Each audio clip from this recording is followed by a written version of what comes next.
Hello everyone, and welcome back to Mama's Light. Have you ever felt close to God and then one day realized that closeness feels quiet, distant, or harder to reach? Not because you stopped believing, not because you stopped praying, but because something inside you feels tired, distracted, or unsure how to reconnect. Let me ask you something very honestly. When was the last time you felt God's presence, not just believed in it, but felt it? Do you talk to God the way you talk to someone you love? Or the way you leave a voicemail and hope it's heard? Are you seeking God Himself, or just the peace, answers, or relief He can give? If those questions stir something in you, stay with me. Because Scripture shows us that feeling distant from God does not mean He is distant from you. The first question every believer must ask is this: where is my heart actually focused? Not where we want it to be, not where it used to be, but where it truly rests today. Jesus addresses this directly in Matthew 6:21. For where your treasure is, there your heart will be also. This verse isn't about money alone. It's about attention, desire, priorities, and trust. What consumes your thoughts when you wake up? What do you reach for when you're anxious? What do you turn to for comfort when life feels overwhelming? Jesus is telling us something profound. Your heart naturally follows what you value most. So take inventory, not with guilt, but with honesty. Ask God, Lord, what have I been treasuring more than you? Sometimes it's productivity. Sometimes it's control. Sometimes other people's approval. Sometimes even ministry itself. God doesn't shame us for misplaced treasure. He invites us to reorder it.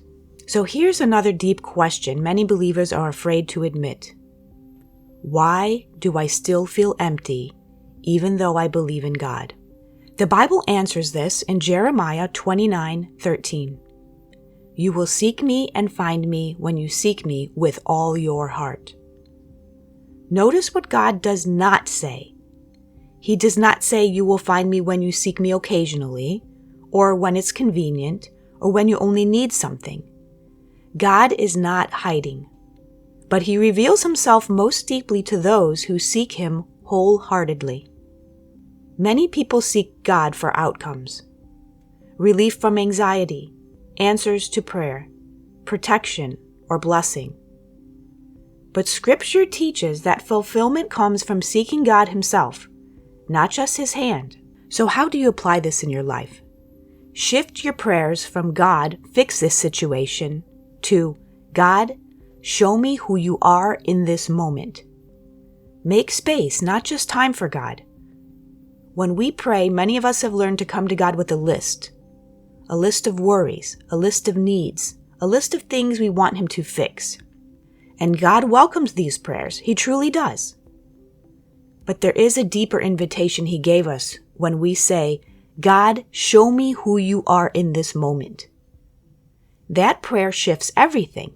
Because instead of asking God to change our circumstances, we are asking Him to reveal His presence within them. It's the difference between using prayer as a tool and entering prayer as a relationship. When you ask God to show you who He is right now, you are saying, Lord, I don't just want answers, I want you. And that kind of prayer requires space, not just time. Time is something we schedule. Space is something we make room for. Making space for God means allowing moments of silence, even when silence feels uncomfortable. Silence is where we stop filling every second with noise, stop rehearsing our worries, and stop trying to control the conversation. In silence, we're not ignoring God. We're giving Him room to speak in ways we might otherwise miss. Scripture, too, changes when we stop rushing through it. Instead of reading quickly to check a box, we read slowly, allowing a single verse to sit with us. We ask questions like, what does this reveal about God's character? What does this show me about how He sees me?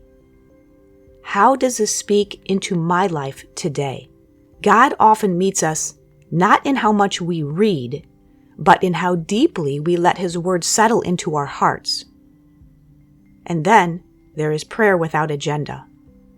This is often the hardest kind of prayer because we like control, we like structure, and we like knowing what comes next. But prayer without an agenda is simply being with God.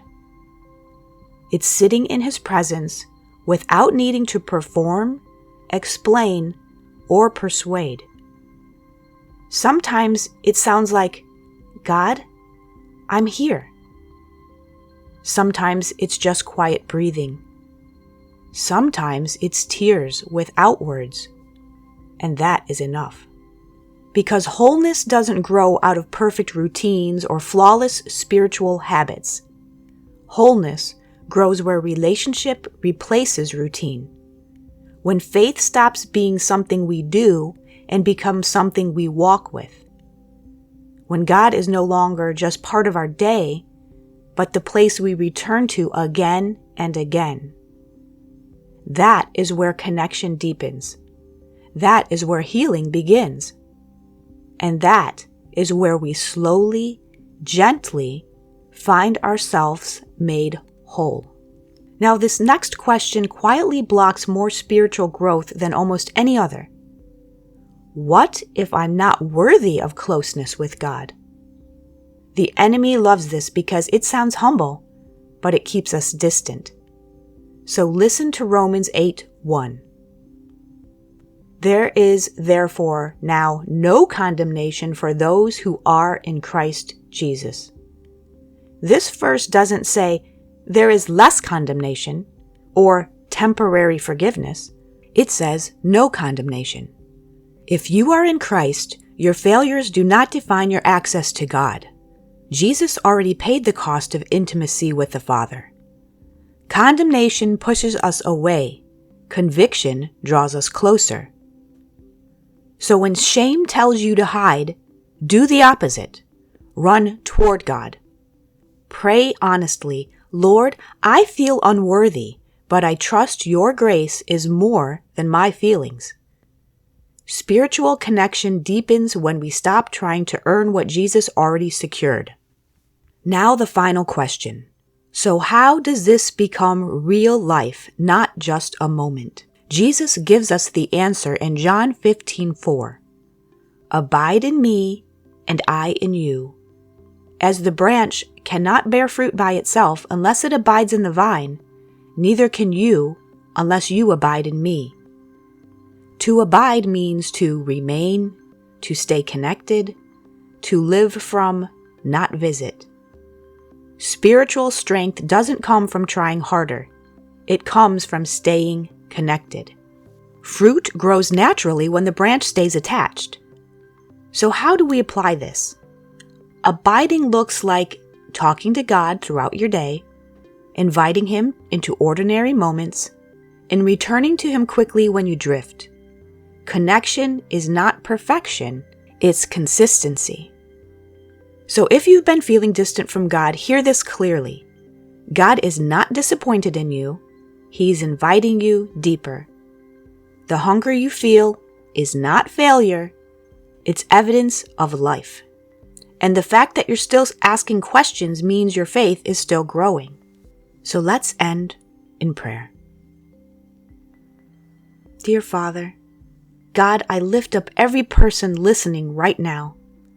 You know their heart better than they do.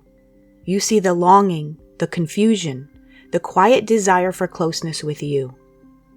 Lord, remove every lie that says they are too far gone, too distracted, or too unworthy to come near. Teach them how to seek you with their whole heart. Help them reorder their priorities with grace, not guilt. Replace routine with relationship, and replace striving with trust. Jesus, thank you that there is no condemnation for those in you. Thank you that your arms are always open. Holy Spirit, guide them daily. Help them abide in you, not just today, but tomorrow and beyond. Let them feel your peace, hear your voice, and know your presence in a real and personal way. We trust you, we love you, and we choose you again today. In Jesus' name we pray, amen. Friend, if this video helped you, would you share it with others who might need the same help? Thank you again for joining me today. And until next time, abide in God's love daily. Love you all.